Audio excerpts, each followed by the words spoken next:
하나님 말씀 보겠습니다. 매일 성경에 의거해서 오늘 보시는 말씀은 아모스입니다. 아모스. 구약 성경 1275쪽이죠. 아모스 1장 1절 2절입니다. 아모스 선지자, 호세아 선지자와 동시대의 인물이라고 그렇게 말씀을 드렸습니다. 호세아보다는 조금 앞선 또 하나님께 귀하게 쓰임받은 선지자 중에 한 사람이죠. 그런데 이 아모스 선지자 아모스가 사역하던 활동하던 시대는 언제냐면 오늘 1절을 다시 한번 분석합니다. 유다 왕 우시야의 시대라고 이야기를 하고요. 또 북이스라엘 왕 요아스의 아들 여로보암. 이 여로보암은 북이스라엘을 시작한 여로보암이 아니라 여로보암 2세를 이야기하는 거죠. 그런데 지진 전 2년이라고 한 말씀을 보니까 아마도 2년 후에 지진이 일어났던 것 같아요. 그리고 뿐만 아니라 이 말씀이 성경에도 기록이 되어져 있다는 것을 알고 있죠. 그런데 이 아모스 선지자가 드고와 목자 중에 하나님이 택하셨다는 거예요. 성경에 보면 하나님께서 선지자들과 또 사사들이라든지 어떤 리더를 세우실 때, 지도자들을 세우실 때 보면 그의 아버지의 할아버지의 3대 4대 고조 할아버지까지 이야기를 하면서 그의 출생을 이야기하는데, 이 아모스가 하나님께 선지자로 부름을 받을 때는 그런 이야기가 없어요. 그냥 드고와 목자 중에, 그러니까 드고아라고 하는 지역에서 목동, 소를 치는 그 목동 중에 한 사람이었다라고 하는 것을 보게 되어지고요.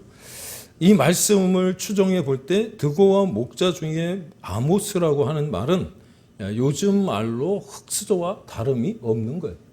하나님이 택하신 사람들 중에, 하나님이 사용하시는 사람들 중에는 정말 뛰어난 사람도 있고요. 이사야 선지자와 같은 정말 명문 가정에서 태어난 사람들도 있지만, 하나님께서 쓰시는 사람들은 어떻게 보면 하나님이 필요로 하실 때, 예를 들어서 이제 에레미야 선지자 같은 경우 아나도 출신이잖아요. 아비아달 제사장이 다윗을 돕다가 어느 한순간 판단을 잘못해서 압살롬 곁에 있다가 추방을 당해 간 곳이 아나도시거든요. 그래서 변방에 있었던 그 제사장 가문의 한 사람이었던 hil기야의 아들 에레미야가 하나님께 쓰임 받을 수 있었던 이유가 무엇이냐면, 전에도 말씀을 드렸듯이 당시에 하나님의 일을 감당한다고 했던 선지자라든지 제사장 중에 제대로 그 역할을 감당하지 못했던 영적 어둠의 시대에 살았던 사람들이 있었기에 그 중에 하나님이 한 사람을 픽하셔서 쓰신 사람이 에레미야고, 오늘 이 아모스가 바로 그런 사람 중에 한 사람이라고 하는 거예요. 특별히 오늘 말씀에는 이상이라고 하는 단어가 나오는데 1절에 보니까 이 이상이 개역 한글에 보면 묵시로 나와 있어요. 묵시. 그러니까 하나님께서는 계시로 이 아모스를 부르시고 하나님이 하시고 싶은 말씀이 있으셔서 이 아모스의 입을 통해 이제 북이스라엘에게 그 말씀을 전하게 하시더라고 하는 거죠. 그런데 이 호세아서를 우리가 공부할 때도 말씀을 드렸던 것처럼 이 호세아와 거의 동시대에 활동했던 이 아모스, 북이스라엘의 여로보암 2세와 유다 왕 우시야의 시대는 어떤 시대냐면 경제적으로 굉장히 왕성했던 시대, 경제적으로 안정을 누리고 풍성하게 되었을 때가 바로 그때라고 하는 겁니다. 뿐만 아니라 종교적으로 보면 이스라엘 역사 가운데 이 아모스가 하나님의 말씀을 전했을 때가 언제냐면 이스라엘의 역사 가운데 가장 비싼 재물을 드렸던 때가 바로 이때라는 거예요.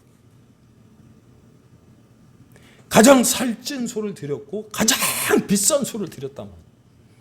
당시에 제사장 앞에 나아가 1년에 한 번씩 내 죄를 고하고 또 그 재물을 내가 안수한 후에 그 재물의 그 각을 뜰 때 거의 모든 사람들이 가져나갔던 재물이 뭐냐면 고작 비둘기. 그만큼 살기가 힘들었던 시대였어요. 그런데 이때는 거의 모든 사람들이 하나님 앞에 드리는 재물이 아주 비싼 소라든지 살찐 송아지라든지 아니면 염소라든지 양을 가져다가 하나님 앞에 드렸다 그렇게. 그러니 얼마나 돈이 많은 시대였나라고 하는 것을 볼 수 있죠. 여러분 그 아모스서 지금 피셨습니까? 아모스 4장 4절 한번 찾아보시기 바랍니다. 아모스 4장 4절을 보시면 뭐라고 되어 있느냐면 여러분들은 11조를 드리는데 한 달에 한 번 드리기도 하고 또 기분 나쁘면 안 드리기도 하고 기분 좋으면 뭐 2배로 드리기도 하고 그러잖아요. 예? 11조 드리는 것도 내 마음대로 드리잖아요. 그런데 이때 돈이 얼마나 많았냐면 이스라엘 백성들이 한 달을 기다릴 수가 없으니까 며칠에 한 번씩 드렸다 그랬어요? 예? 4장 4절 아모스 4장 4절에 3일에 한 번씩 드렸대. 돈이 얼마나 넘쳐나면 한 달을 기다릴 수가 없어서 일주일을 기다릴 수가 없어서 3일에 한 번씩 11조를 드렸대. 사랑하는 여러분 우리 교회도 이렇게 돈이 많이 벌어서 3일에 한 번씩 할 수 있기를 축복합니다. 그랬으면 좋겠습니다. 예. 아멘을 별로 안 하시는 것 같아요. 예. 이럴 때는 무조건 아멘 하시는 거예요. 예. 할렐루야. 예. 그렇죠. 우리 성도님들도 돈 많이 벌어서 이러면 얼마나 좋을까요? 무슨 말이죠? 물질의 축복을 받고 그것으로 살찐 소를 잡아서 제일 비싼 양이나 염소를 하나님께 드렸을 때가 바로 이때였다. 뿐만 아니라 하나님 앞에 드릴 수 있는 제사란 제사는 모두 다 드렸대. 낙헌제라든지 수은제라든지 뿐만 아니라 구제헌금이라든지 뭐 이런 것들을 하나님 앞에 드렸어요. 그런데 아이러니하게도 이때가 어느 때냐면 남유다의 우시야, 북이스라엘의 여로보암의 시대는 영적으로 어둠의 시대였다. 가장 타락한 시대가 바로 이 시대였다는 거예요. 그래서 드고아의 목자, 목동 중에 한 사람인 아모스를 불러서 하나님이 그들에게 하시고 싶은 말씀이 있었다는 것 여러분 기억할 수 있기를 축복합니다. 그런데 그 음성이 무엇이었느냐면 하나님이 그런 모습을 보며 영적으로 타락하고 어두운 그 시대에 정말 하나님 앞에 나와서 온갖 제사를 드리고 3일에 한 번씩 11조를 드리며 하나님 앞에 값진 비싼 그 살찐 송아지를 드릴 때 하나님이 뭐라고 말씀하시느냐? 제발 나의 성전 앞에서 누가 그런 거 드리는 거 좀 막아주면 좋겠다고 하나님도 말씀하시는 거예요. 말라기에서도 말씀하잖아요. 하나님 앞에 나와서 제물을 드릴 때 다리가 저는 것, 먹다 남은 것, 병든 것, 쓰다 남은 것. 내 백성이 다시는 이런 제물을 드리지 않았으면 좋겠다고 하나님이 지금 아모스를 통해서 지금 이야기하시는 거예요. 누가 좀 말려주면 안 되겠느냐고 말씀하시는 거예요. 이스라엘 역사 가운데 가장 비싼 제물, 가장 좋은 제물을 가장 많이 드렸을 때가 바로 이때인데 하나님은 그거 원하지 않는다는 거예요. 근데 그 이유가 무엇이냐면 오늘 1장 2절에 보니까 여호와께서 시온에서 부르짖으시며 예루살렘에서부터 소리를 내시리니 목자의 초장이 마르고 갈멜산 꼭대기가 마르로다. 무슨 말입니까? 하나님이 얼마나 화가 많이 나셨으면 부르짖는 거예요. 그런데 이 부르짖음이 무슨 어떤 부르짖음이냐면 어떤 승리의 찬가를 부르고 하나님이 그런 제물을 받으시면 기분이 좋아서 말씀하시는 게 아니고요. 탄식이란 말이에요. 오호 통제라. 여러분 우리 배웠잖아요. 주어가 하나님이에요. 하나님이 부르짖으시는 거예요. 어디에서? 시온에서. 그러니까 예루살렘에서 하나님이 지금 부르짖으시는 거. 환호성이 아니에요. 통탄한 일이라는 거예요. 탄식이라고 하는 거예요.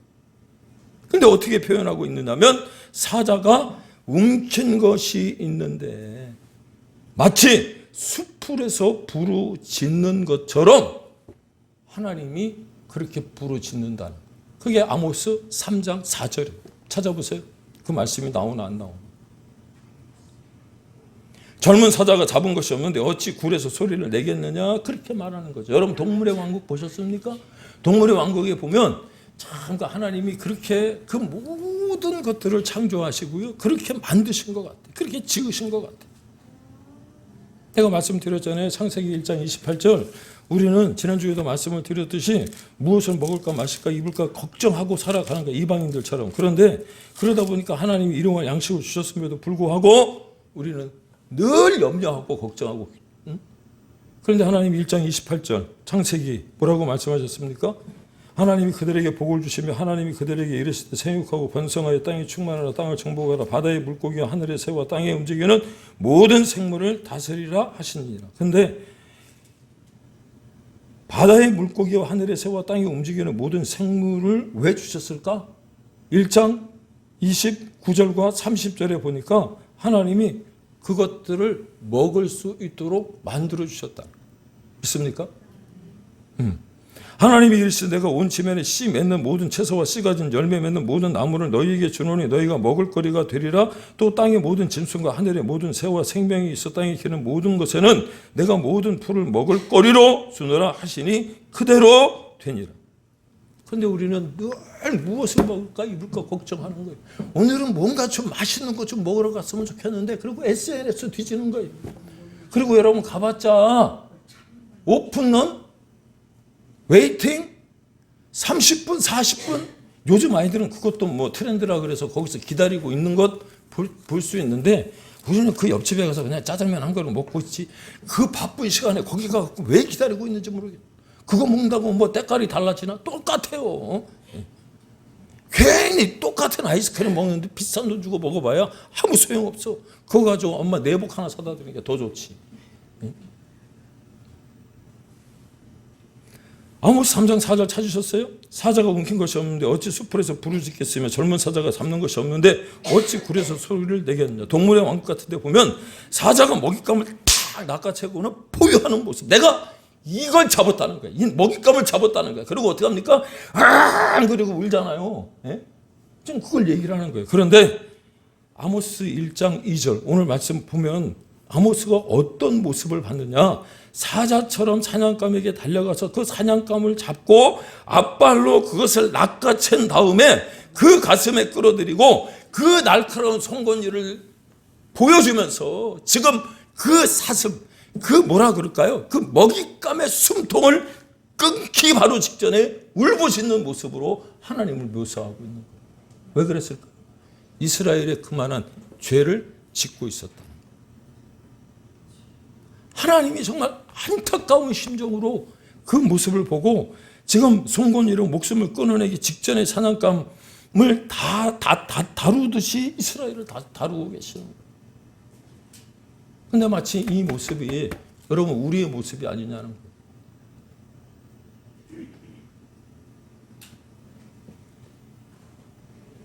여러분 한편 하나님의 마음이 좀 읽어지십니까?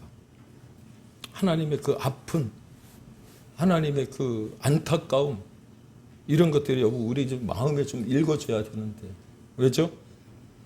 얼마나 이스라엘 백성들이 말을 안 듣고 정말 하나님의 마음을 아프게 했느냐면 하나님의 이름으로 일컫는 이스라엘 백성들이고 하나님의 자녀 삼아주시고 하나님이 택하신 백성인데 숨통을 끊으려고 한 하나님이 너무 마음이 아픈 거예요. 비통한 거예요. 비통한 거예요.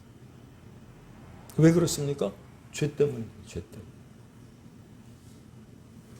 그렇다면 도대체 하나님이 왜 이렇게까지 화가 나셔서 아모스를 통해서 이스라엘 백성들을 깨닫게 하시려냐면 4장 6절 한번 찾아보시겠습니까? 4장 6절 아모스 4장 6절 8절 9절 10절 11절입니다. 찾으셨나요? 공통적으로 들어있는 말씀이 무엇입니까? 너희가 내게로 돌아오지 아니하였느니라. 6절에서 찾으셨나요? 8절에 있어요? 없어요? 9절에도 있죠? 예, 10절에도 있고 11절에도 있죠? 반복되는 말씀이 뭐예요? 하나님이 호세아를 통해서 돌아오라고 말씀하시잖아요. 돌아와서 나를 아는 지식이 좀 많아졌으면 좋겠다고 말씀하시는 거예요. 그럼에도 불구하고 너희가 내게로 돌아오지 않았다라고 계속해서 말씀하시는 거죠. 내가 너희를 어떻게 사랑했는데, 내가 너희를 그렇게 사랑했는데 너희는 내게 돌아오지 않았어. 그리고 어떻게 해요? 울부짖는 거예요. 여러분, 같은 본문인 아모스서 1장 3절, 1장 6절, 1장 7절, 1장 13절, 2장 1절, 2장 4절, 2장 6절에 보면 서너 가지 죄라고 하는 말이 나와요.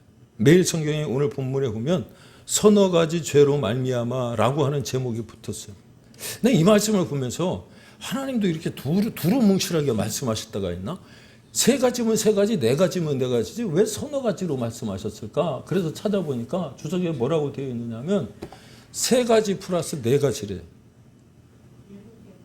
7개예요. 여러분, 이스라엘에는 7이라고 하는 숫자는 완전수예요. 이 완전수 7이라고 하는 건 무슨 말이냐면 주석에서 그렇게 얘기하더라고요. 죄가 머리 끝까지 꽉 차서 하나님이 심판을 하지 않으면 안 되겠더라는 거예요. 이해가 되시나요? 이스라엘 역사 가운데 가장 비싼 제물을 드렸고 11조로 3일에 한 번씩 했지만 거기에 하나님께 대한 마음이 없었다는 거예요. 제물은 드렸는데 헌물은 하나님 앞에 바쳤는데 헌금을 하나님 앞에 올렸음에도 불구하고 이런 마음인 거예요. 내가 이 정도 헌금을 했으니까, 내가 이 정도 하나님 앞에 예배를 드렸으니까 문제가 있겠어. 그런데 하나님의 생각은 아니었다는 거예요. 얼마나 화가 나셨으면 이스라엘을 붙들고 그 날카로운 송곳니를 드러내시며 목숨을 끊기 바로 직전의 모습을 아모스 그 목동 그 한 사람을 통해서 보여지게 하시는 거예요.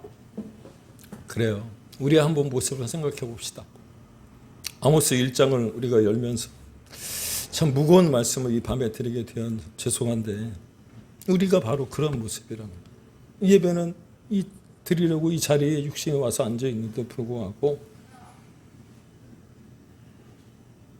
그 마음은 다른 데에 있어도 좀 괜찮을 것 같아. 그런데 여러분, 혹시 하나님과 거래를 하고 있지는 않습니까? 하나님께서 원하는 것 적당히 드리고, 하나님, 내가 적당하게 하나님 앞에 이 정도 드렸는데 나한테 복을 주셔야 되는 것 아니냐고, 혹시 그렇게 여러분 생각하고 예배를 드리고 있는 것 아니냐는 거. 근데 이스라엘 백성들이 바로 그랬어요. 사랑하는 여러분, 우리가 하나님을 찾는 이유가 무엇일까요? 내 필요를 위해서 하나님 찾고 계시나요?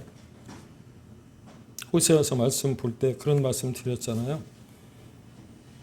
먼저 그 나라와 의를 구하며 하나님이 부르신 그 사명에 합당하게 하나님 앞에 헌신과 섬김과 봉사와 또 하나님의 일꾼으로서의 일을 했더니 하나님이 주시는 복이 있더라. 이렇게 우리가 간증을 해야 되는데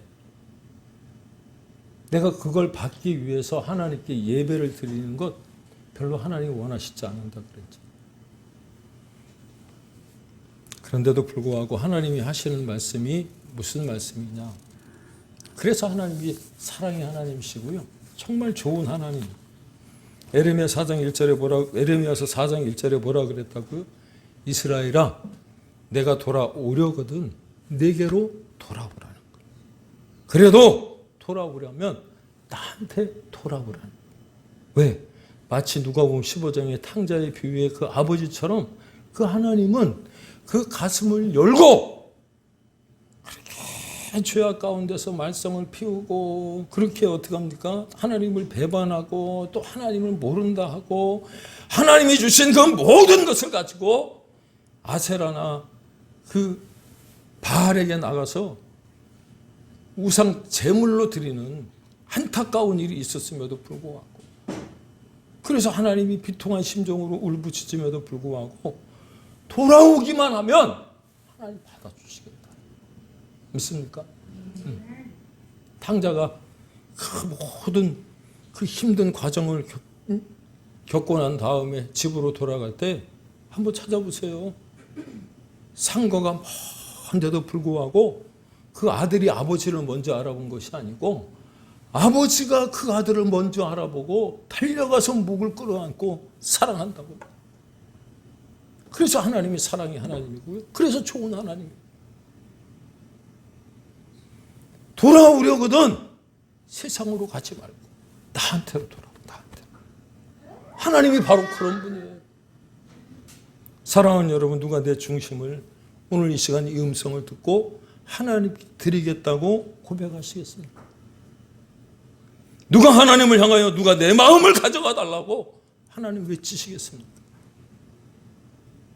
오늘 이 시간 죄악의 수렁에서 건져주시고 자녀 삼아주신 나의 목자 되신 그 하나님의 음성을 들으셨다면 여러분, 가던 길에서 멈추고 돌이킬 수 있는, 돌이키시고 하나님께로 향할 수 있는 우리 모두가 다 될 수 있기를 주님의 이름으로 축복합니다. 남은 3일간 살아갈 때도 하나님이 그의 백성에게 원하는 것이 무엇인가, 어떻게 하면 하나님의 얼굴에 미소를 짓게 할 수 있을까, 여러분 생각하시고 승리하는 시간들 되기를 주님의 이름으로 다시 한번 축복합니다.